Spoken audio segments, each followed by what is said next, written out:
Hi, welcome to Dempsey and Maverick's Rundown. Oh, she got name credit. She gets name credit first this week because it's her birthday. Yay! Biscuit, put that down. All right, something's happening over there. All right, so let's run down some fights real quick. All right, we're gonna do the quick little rundown. Get back to our birthday festivities. She's 10 today. I thought she was gonna do a little bit more than that. All right, at least something audible. Okay, so a couple weeks ago, David Benavidez won his fight. Yay! Canelo still don't want to fight him. Canelo's moving up to cruiserweight. All right, going for another title. So that's big boxing news. All right, and then last week we had the big Crawford versus Porter match. I was pulling for Sean Porter. I thought Sean Porter was going to make it a good, ugly, action-packed fight, which he did do. Crawford got him in the end. Early stoppage by Porter's father, though, who was also in his corner as his trainer, which nothing new about that. But there was a lot of question on that. I had Porter up on the scorecards. A lot of people had Porter up on the scorecards.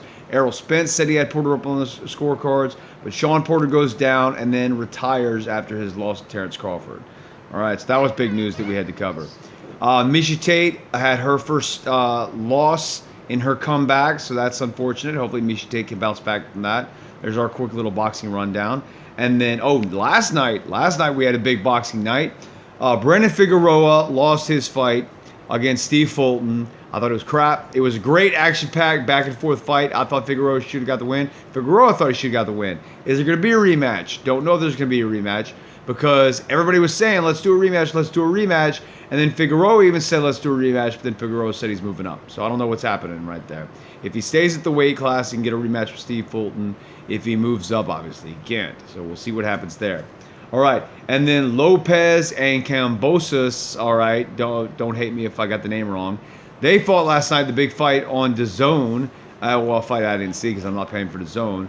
But Cambosis, he shocks the world by getting the win over Teofimo Lopez. All right, he knocks him down. He gets the victory. Lopez goes nuts after, saying he should have won the fight.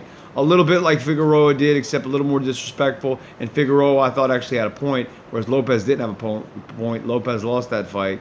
And Cambosis is now the champion. And he doesn't owe a rematch because there was no rematch clause in there. So now the shoe's on the other foot with Teofimo Lopez and what he did to Lomachenko.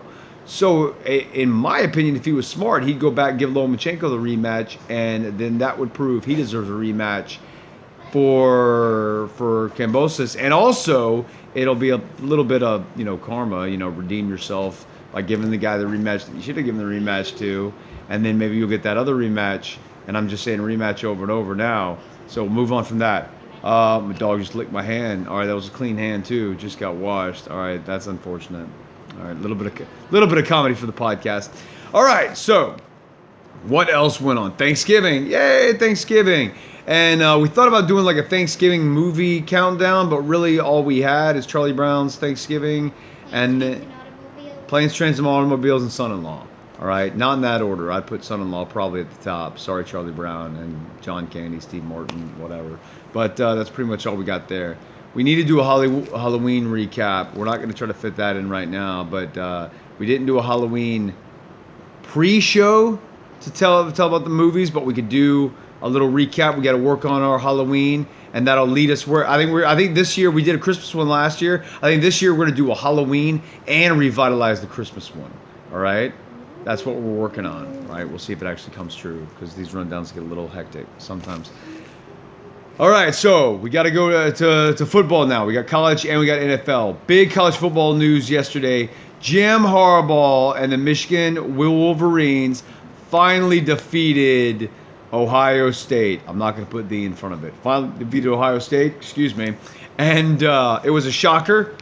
We were out doing birthday stuff. I didn't even know it was going to happen, but then I got wind of it, and I was like, oh my gosh, we got to see this game. Michigan and Harbaugh finally took down Ohio State after, 9 straight losses to them or something crazy like that. So congratulations to Michigan and Jim Harbaugh, who I've been a big fan of since he played for the Indianapolis Colts. He was one of my favorites. So I love you, Jim. Glad you got that win. She's just standing there with her mouth open for some reason. Whatever, I'm sure.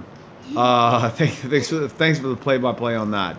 LSU and Coach O. Coach O, his last home game with LSU. Looks like now he gets a bowl game, though, because they won.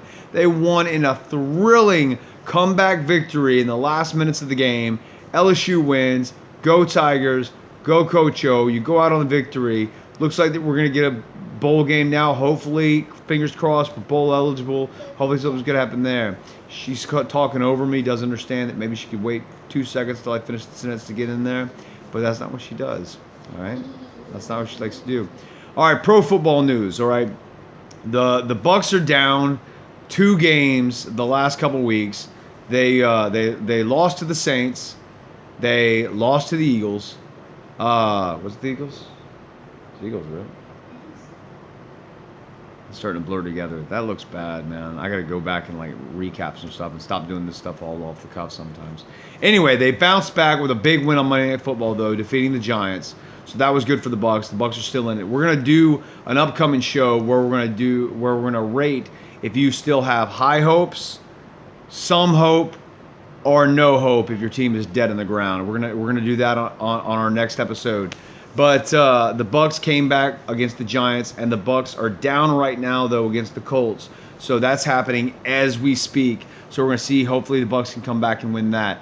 The Saints are on the skid right now. I think the Saints have already in the last 2 weeks. They beat the Bucks. You're thinking, okay, we still got hope here. But the Saints are all beat up. They dropped a couple in a row here. They lost to the Bills really bad this past Thanksgiving. I mean, Thanksgiving recap, to give it to you straight, Lions still can't get a win. They got a tie last week. They still can't get a win. They lose it to the Bears.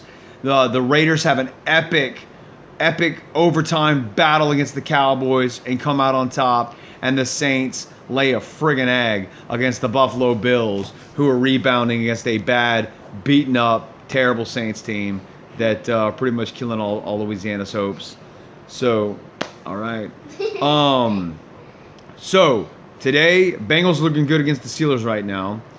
I already covered Tom Brady and the Bucks. I hope I didn't say Pats earlier. I'm doing that a lot. Everybody's messing up with calling, the Chargers San Diego or the Rams St. Louis instead of the LA teams. Vegas, people are still saying Oakland, and here I am still calling the Bucks the Pats just because Brady and Gronk and Antonio Brown. But Antonio Brown's still injured. That sucks.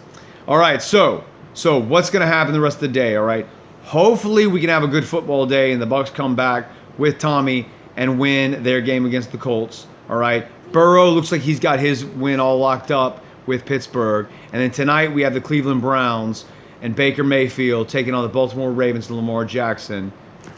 What's going to happen in that one? The Ravens are going to win and they're going to beat the other guys' butt. The other guys. I just said the Browns, and 2 seconds later she forgets. She's like, I don't know. Those are the guys. I just wanted to say something. Those guys in orange. What are they called? The Pumpkins? All right. So, did we cover it all? I think we covered it all. And tomorrow we got the Seahawks versus the Redskins. I don't say Washington football team. They're the Skins, all right? So we got the Seahawks and the Skins. Seahawks have been looking bumpy lately. Skins are on a little bit of an uptick here, Oh no, it was the Skins that beat the Bucks and Brady. It wasn't the Eagles? What am I talking about? Eagles beat the Saints. That's where I got confused. My other team in the NFC South and NFC and another team in the NFL period. All right, now I'm just rambling. All right, so tomorrow it's the Skins versus the Hawks. I got the Hawks. I think the Hawks, I like the Hawks better. And I think the Hawks, although I love to see Russell Wilson, get mad and leave and come to the Saints. Hopefully, fingers crossed on that one. Hopefully, that's our quarterback next year.